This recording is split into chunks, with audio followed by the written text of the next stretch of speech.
Certificate अब वो 6 से 12 की मान्यता लेना चाहता है, सर्टिफिकेट तो वाला मान क्यों जाएगा, लगेगा उसमें सर्टिफिकेट भी तो लगेगा मान्यता का उसमें, जैसे 6 से 12 की मान्यता कराना है संस्कृत की, उसमें डॉक्यूमेंट में सर्टिफिकेट लगेगा क्या?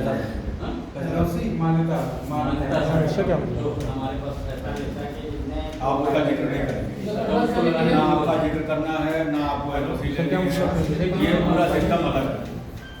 जो समिति बेसिक वाली वही समिति पे लागू हो जाएगी, जो समिति बेसिक वाली थी उसी समिति पे चल जाएगा, उसी में अलग करने के पहले थोड़ा मतलब जो कहे वो करिए, हमें कितना मिला जाए या तो हमारे से भी आप अपना प्रश्न दोहराइए सर, आप अपना प्रश्न दोहराइए। एक मिनट हम बना रहे सर।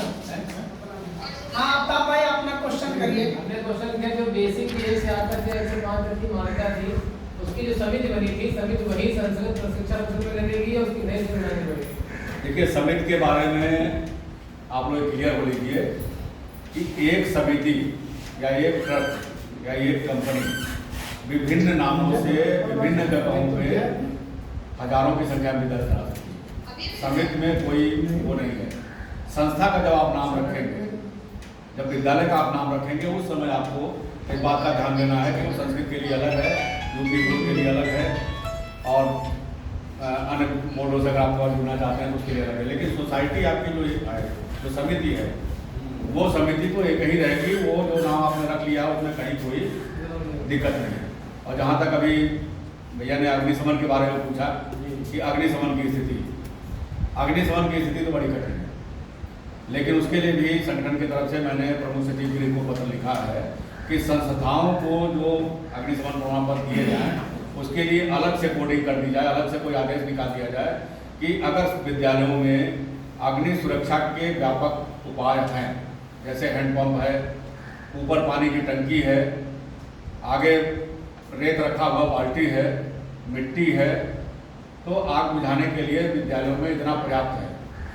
आपके विद्यालयों में कोई ऐसी व्यवस्था नहीं है जिससे भयंकर आग लग सके। ना ज्वलनशील कोई पदार्थ है, ना ज्वलनशील कोई आपके पास सामान है।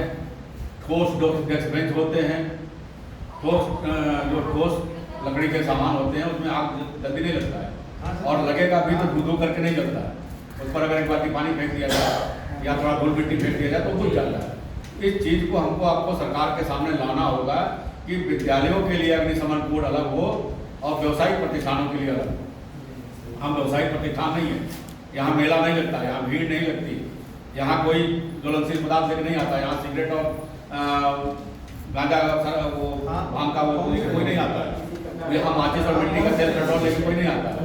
तो ये चीज़ें हमको आपको साबित करनी होगी। संगठन की तरफ से मैंने पत्र लिख दिया है और मैं लगातार इस विषय में बात कर रहा हूँ कि साधारण रूप से अग्नि सुरक्षा मानक का प्रमाण पत्र विद्यालयों को दिया जाए, और इतनी जो लूट खसोट हो रही है अग्निशमन प्रमाण पत्र देने के नाम पर, वो लूट खसोट बंद हो, आर्थिक शोषण बंद किया जाए विद्यालयों से।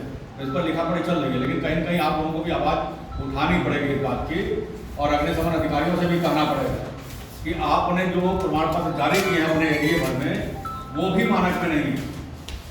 आपने अगर किसी हॉस्पिटल के लिए जारी किया है, या आपने किसी व्यवसायिक प्रतिष्ठान के लिए जारी किया है, आपने किसी जो है वो मॉल के लिए जारी किया है, या आपने किसी शिक्षण संस्था के लिए भी जारी किया है, तो वाकई में अग्निशमन के मानक में नहीं है।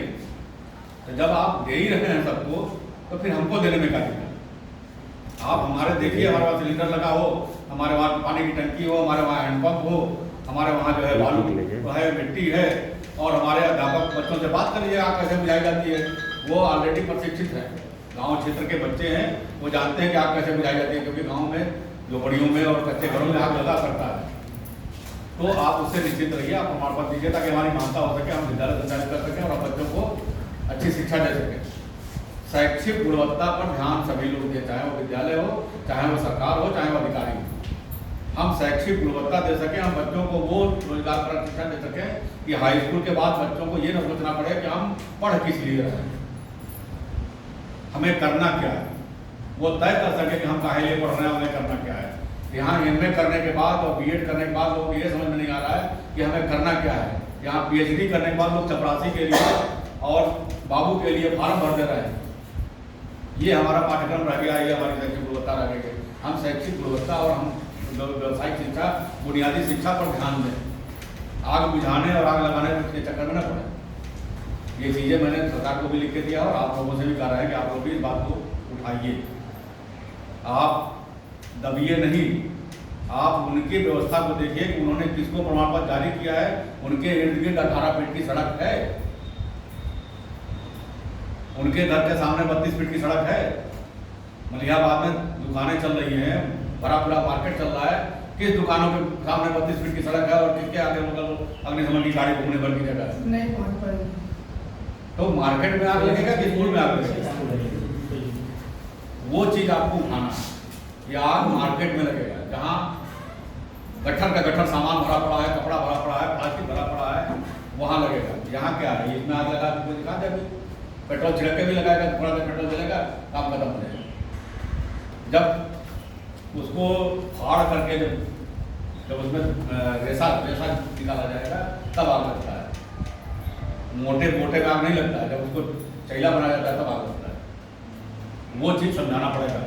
अग्निशमन अधिकारियों को नोट दिखाई पड़ रहा है, 1 लाख से नीचे तो बात ही नहीं कर रहे हैं।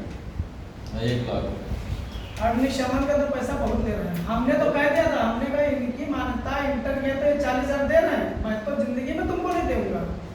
हमने ऐसे काम है, तुमको तो हम जिंदगी में नहीं देंगे 40,000, लेकिन इनको इंटर मान्यता लेना है तो ये दे रहे हैं। और हमको एक लोग लेके गए थे कि संतू भाई हमारे साथ चले चलो। आप भी जानते हैं संतू भाई, और अधिकारी भी जानता है कि जो प्रमाण पत्र बना रहा है तुम तो दौड़ते थे, जरूरत